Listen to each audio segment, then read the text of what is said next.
Hi there everybody, and welcome to another edition of How To with Canoe. Today we're just going to be going over some basic techniques to kind of improve your on-air presence and really bring out the excitement, bring out the joy that we should all be experiencing when we're on the air. The reality is, if you're not having fun, then what's the point? First and foremost, I'd say, posture is really important, and, it sounds kind of cheesy, but if you sit upright, if you sit properly, then you're really giving yourself a chance to get a full breath, a full chest of air, and you can talk longer, you can enunciate a little bit better. It's just better to sit upright, sit comfortably, and make sure that you're in a position that you can get a full lasting breath just from sitting up properly. Next is, for myself anyway, and it may not work for you, but I encourage you to try it, give it a go, is I act to a certain extent. Something I've been trying to tell people on how I am on the air is I kind of exaggerate who I am. I embellish who I am a little bit.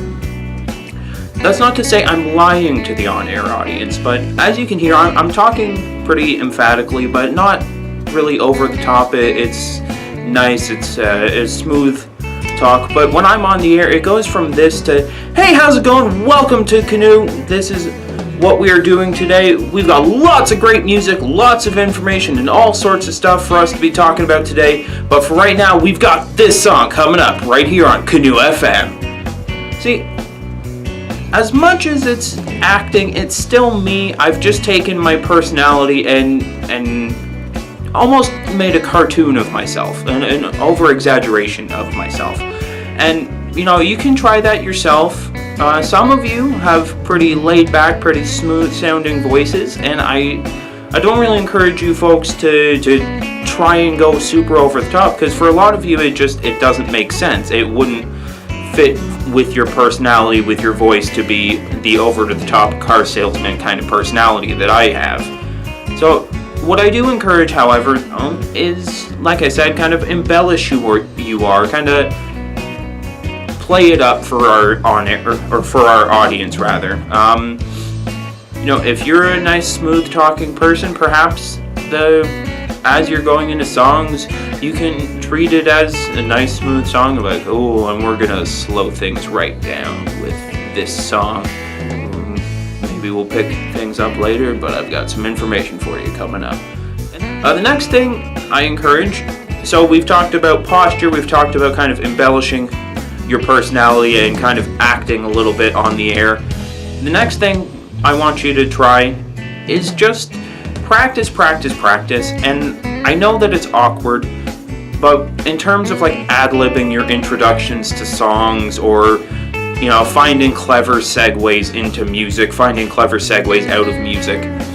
The biggest thing that's worked for myself, that's worked for industry professionals, is practice. It takes a lot of practice just to be comfortable ad-libbing, let alone being able to do it effectively. So, like I said, practice. So, if you're sitting in the car and, you hear a song that's just wrapping up, maybe say out loud how you would segue out of the song, how you would do it. And the same goes for, segueing from PSAs to music or music to PSAs. If there's a way to find a natural connection between them, then that's what you should be going for. That's what we should be trying to do, is connecting them and keep things as fluid as possible. And that's where on commercial radio, that's where professional radio hosts, you hear them hardly ever fully stop the music just to talk. A lot of their talk will be in the couple second window that they've been given at the beginning of a song. The next thing is just kind of take notes on what you want done, what you want to accomplish in the show. And those of you in the daytime, you're going to have things that you have to accomplish in those daytime slots, which is perfectly fine. But either way, like any personal flavor that you want to add to it, just kind of jot it down. Make sure that you have it kind of structured out, how you want it to go, how you can make it work in the show, and kind of work on an hour-to-hour basis. You don't want to have it so structured that as soon as something goes wrong, your entire show is gone to crap. What you want to do is just jot everything down kind of loosely. I want this to happen here, I want this to happen here, I want this, and this to happen here. Because you should still be able to accomplish the things you want to accomplish. They just may not happen in that order. But in terms of content, the biggest thing I can recommend is don't read off Wikipedia. Don't just look at one website, one page, and then decide, okay, this is exactly what I'm reading, it's perfect.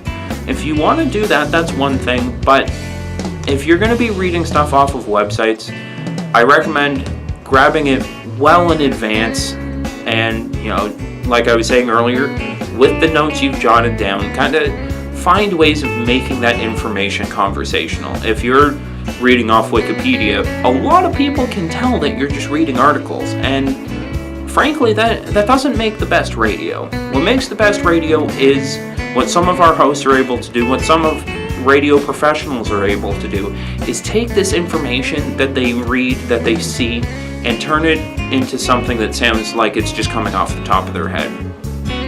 If I'm reading about Van Morrison, and I'm saying he went to this establishment at this time, and he played at this arena, and this song came out in 1977, or whatever the content is, it sounds a lot better if I were to turn that around and be like, I've been really into Van Morrison lately, and I learned that I found out that his song came out on this day in 1977, and just kind of tweak the information to make it sound as though this is something this is something you're sharing.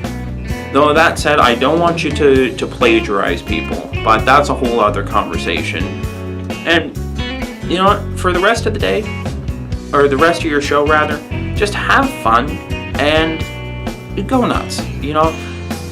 We're in a position that we get to share lots of information. We get to share so much with our audience. And embrace that, have fun with it, and really just, if you're not enjoying what you're doing, then what's the point? All that aside, this has been How To with Canoe. I am Phil McCabe, and I will answer any questions you have. You can tell me I'm completely wrong if you'd like.